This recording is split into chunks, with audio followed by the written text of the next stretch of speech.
This problem is asking us to figure out what sequence of rigid motions will prove that the two triangles ABC and RST are congruent. In other words, we're trying to figure out what type of transformation would map one onto the other. So let's start actually at the bottom here with a line reflection over the x-axis followed by a line reflection over the line y equals 1.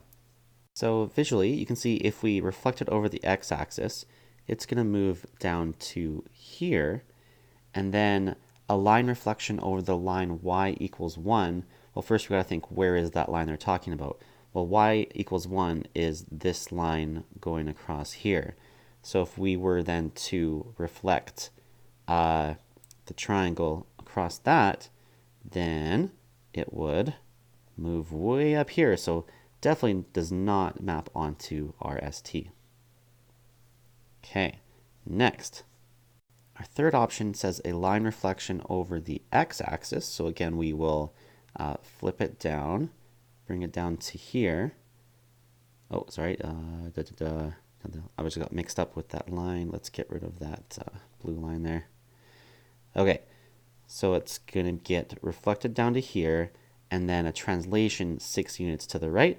That would be 1, 2, 3, 4, 5, 6. So that's close, but not quite the same, right? You can tell there.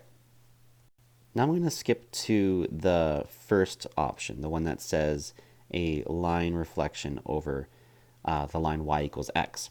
So the line y equals x would be kind of around there, right? Just a rough sketch. So you can tell pretty quickly that that's not going to work. I mean, the distance from that reflection line to C is not the same as the distance from the line to T. It just doesn't work. So the only option is option number 2, a rotation of 180 degrees centered at 1, 0.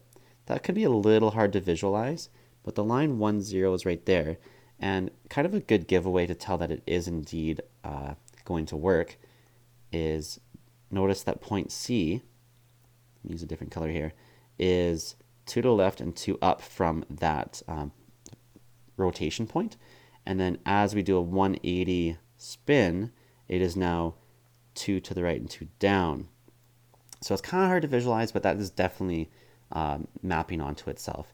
So option number 2 is our correct answer. All right, that's all for this video. Thanks for visiting JD's Preparation.